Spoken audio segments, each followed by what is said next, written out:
So my name is Germán Michilo Greco, known within the South American community as El General, Gene for my friends. I've been part of the Rocket League community since the game released officially in July, so that's 2015. I started competing later that year and got into organizing tournaments in 2016, around June. So yeah, it's been a long way since my road here started. Yeah. And how did you get started in competitive Rocket League? So I'm from Argentina. Back in the day, South America didn't have nothing at all. Like it was empty of any kind of competition. It was just like the player base starting to get to know each other. We didn't have any supersonic acrobatic rocket power battle cars veterans back then. So it was pretty much just reaching out to each other, seeing what was going on. We got word that a Mexican organization was hosting events called ESLA, Esports Latin America, and we decided to join. At that point, it was just pretty much like mouth to mouth, how everything was shared. There wasn't much promotion to those events. We just got in, started competing, and even though there was like a majority of Mexican teams, we saw that there were teams from Argentina, from Chile, a lot from Brazil. So we're like, okay, there's something going on down here. After those events happened in February, Rocket Street showed up from nowhere. It was something extremely amateur at that time. We had Alejandro Pavonator, the CEO of Rocket Street at that time, doing streams from his PS4 alongside his cousin and a friend. So, but still, like it started to fill that little gap that we had in the region. Everyone was aiming to have more and more competition, and even though it was like $10 per week or something like that, it was really special for us because it gave us a reason to participate. Alongside that, we had ESL, but that was only for Brazil, so it was a little bit of a bummer unless you wanted to lie about your residency, which I might have done. But that's far gone, so should be good to go now. All right. And then eventually you got into coaching. How did that happen? Yes. Well, it's been quite a long career of tournament organizing and adminning, and I worked alongside CJ Link during the Texas RL times. We did, what was it called? It was a charity event. Maybe you recall the name, maybe I don't. But the thing is that he was looking for an admin that spoke Spanish to work at DreamHack Valencia in 2019. And I was already aiming to go to the RLCS that year because it was the debut of South America. So I traveled to New Jersey. I had a really fun time during season 7. Even though we didn't win any matches, it was still like a blast.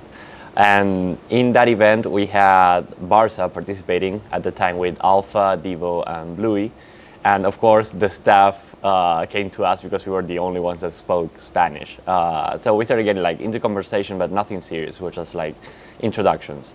I told them that I was going to be working at Valencia because they were participating there as well in the DreamHack Pro circuit.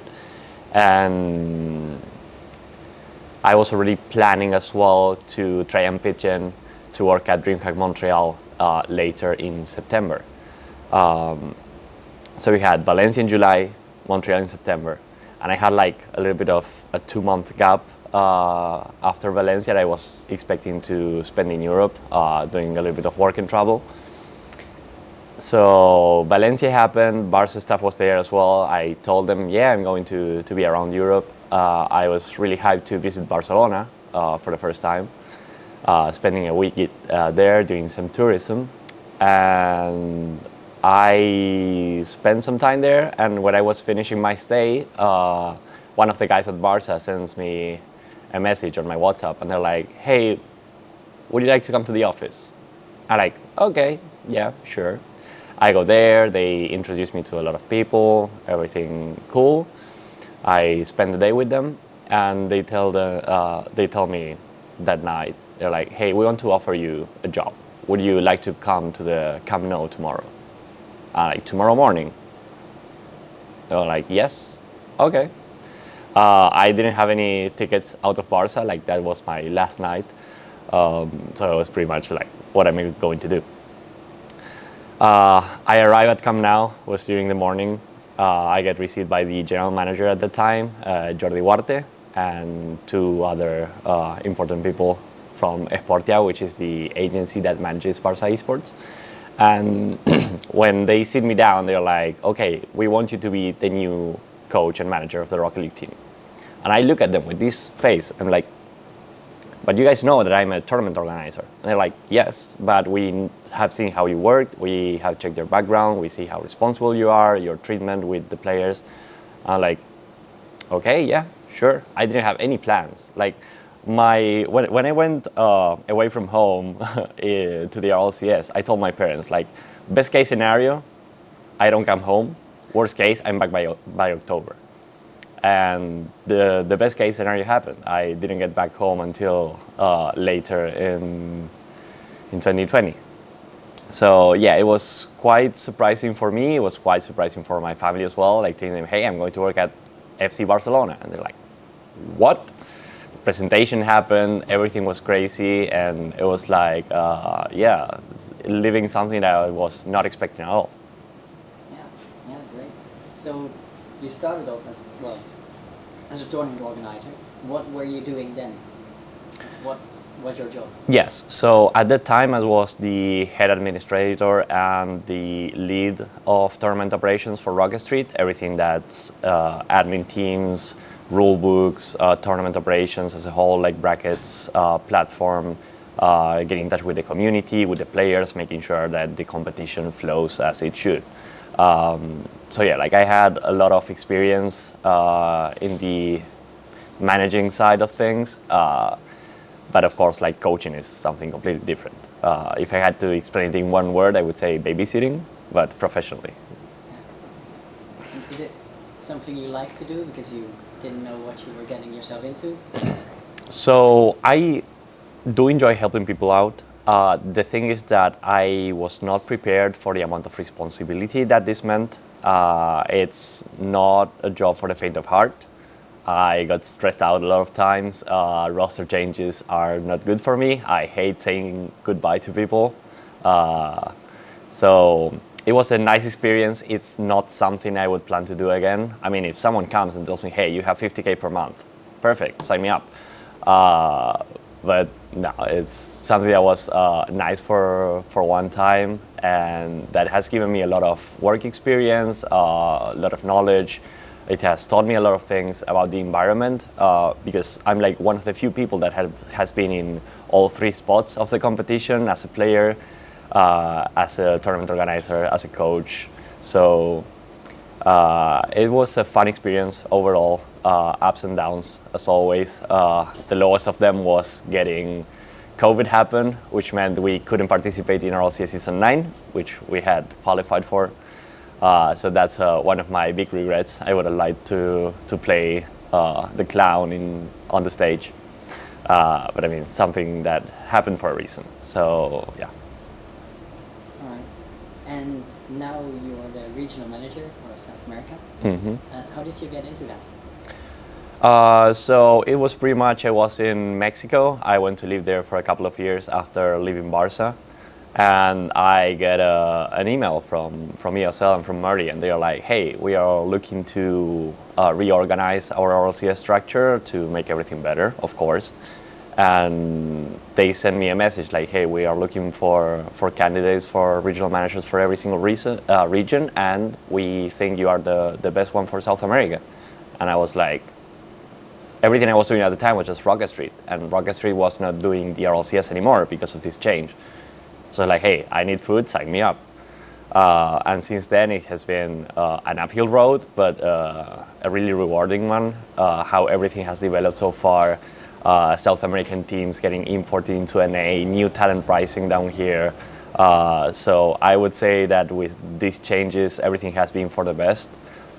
I really hope that we are able to do much more in the future in every single region to keep enhancing this competitive experience for the players, for the viewers, and of course for everyone that works in it. Like the team that's being part of all this thing you guys see every weekend is insane. The amount of passion, the hours of work that we put, it's something that I'm really proud of. And you were a tournament organizer before, and now you're a regional manager, but it's kind of a tournament organizing role as well. How is it different? So the thing about being just a TO and the regional manager is the amount of responsibilities you have to undertake. When I was a TO, it was pretty much, I just do my bracket and so be it. You guys can then handle whatever it goes. Right now, like, it's in the title, so a regional manager. You need to be keeping tabs of everything that happens in the region, talent, being close to production, close with the admins, close with the players. You need to pretty much become an octopus, being able to get your hands everywhere and make sure that everything is kept in line. So it was a little bit of a change compared to everything I had done before. But of course, all this growth I've had during the years was more than enough to get me ready for what I'm doing today. What's the hardest aspect of your job? The hardest aspect, I think it's more like a personal flaw, because sometimes I just throw myself too deep into it. I'm currently living in Spain, and working for South America means that some days I had to stay up until 4 a.m., which is not ideal, maybe. But hey, I'm crazy like that, I'm passionate like that, so I try to take every negative thing that comes from the job and just turn it positive in some way. It's something I wouldn't change ever. So I don't think there's anything per se difficult. It's just a matter of always trying to keep that passion level and that work level at the same balance to keep carrying on. Yeah.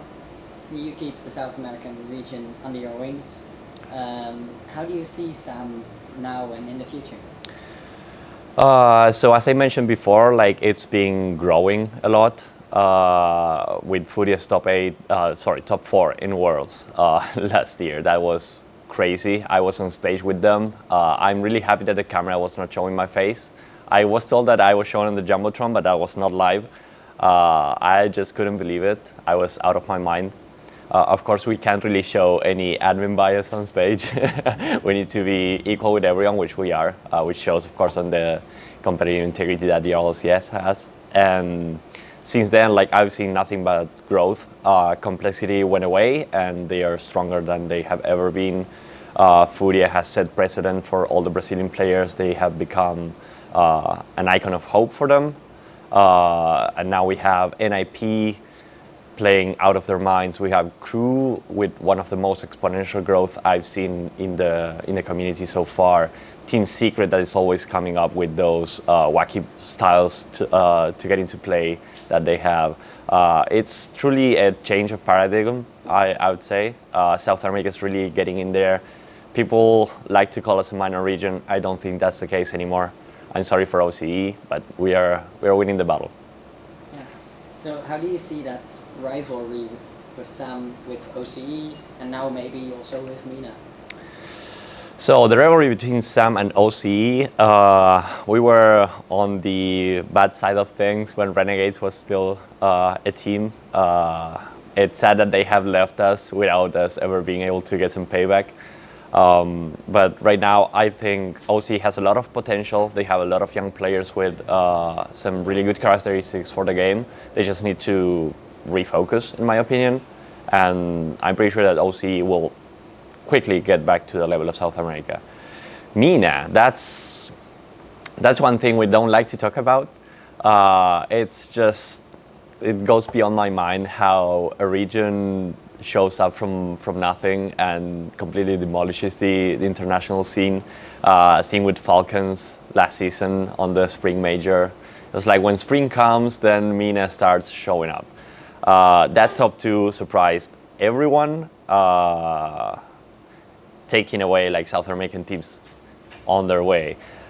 So it's something that South America really needs to look upon, try to see as a community what they have done correctly and how we could apply it to ourselves. Of course, they had this big person over there in Civic that has been providing them with resources to develop correctly. He has set a precedent for all the organizations, how to behave, how to support your players, how to give them this environment to grow. And that is something that if it gets shared between every single region, the esport is going to do nothing but grow. You mentioned teams from South America moving to NA. What do you think of that SAM to NA pipeline? It's a little bittersweet. You always see your talent grow and grow and grow, and then they go away. It's like a parent seeing your child go to uni. Still, like, it makes me really proud because they are able to show up the level they have. They are able to compete at that level.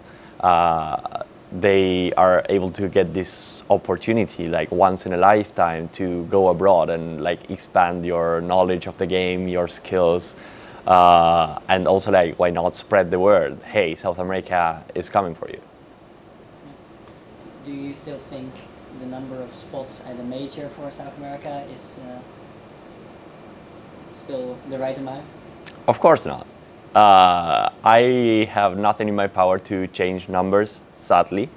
But I think that we should have a nice reshuffling, or why not increase, of teams. We have SSA out of the picture, which I think with some increase in numbers, like why not do 16 to 24? Get everyone involved, get a couple more spots here and there. MENA deserves a third one as well. They have been showing up every single event. If OCE steps up, they would deserve one as well. APAC had North and South last season, but they still congregated into just one. It would be nice if APAC got 2 spots as well, because international events are the thing that most help a team grow. You get to experience different play styles, different situations, playing in a high stress environment, and if you get to the final stages in front of a crowd, it's something that you can't really explain with words. So if we could have this opportunity to give even more players, and why not the crowd, the show that they deserve, it would be a step in the right direction, no doubt. All right. And to this event, to World Championship, how is it for you? Like, what do you do and how do you experience the event?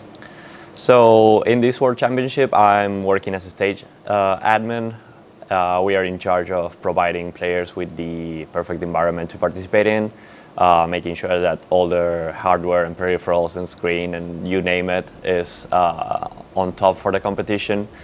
We help them out with SSD setups, which means getting everything software related figured out for them. So when they go on stage, they just sit down, focus on what they have in front of them, and that's it. No need to worry about anything. I've been doing this since last season. My first time working as a stage admin was during London, and it has been a really nice experience. Being able to get my hands onto these kinds of events is extremely different to the online counterpart. It's much more tight on timings. You have to be everywhere at once, and you finally realize the scope of what you are truly producing. So while the RLCS, the online side, the broadcast, everything is insane, you have to get to these live events to actually figure out the quality that gets put into the product. Yeah. How is it to be on stage with the players during the match?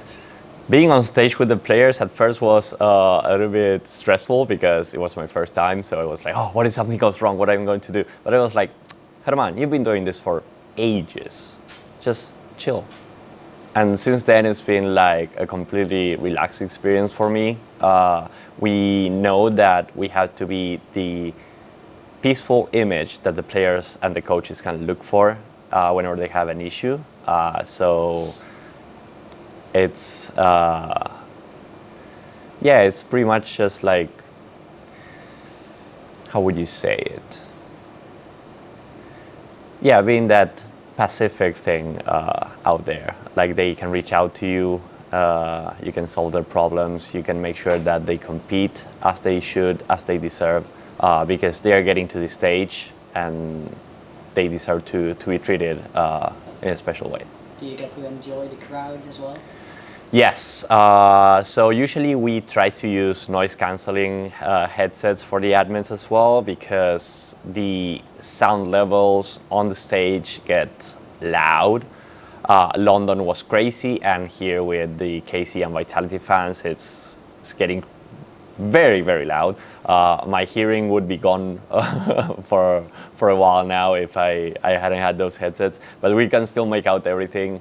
The Viking claps, the cheers, the amusement, the oh when it's like 0 seconds. We get all of that shoved into us as well. We can feel like the emotions from the stage. So yes, it's something magical what we get to experience over there. All right. Thank you very much. Nah, thank you guys.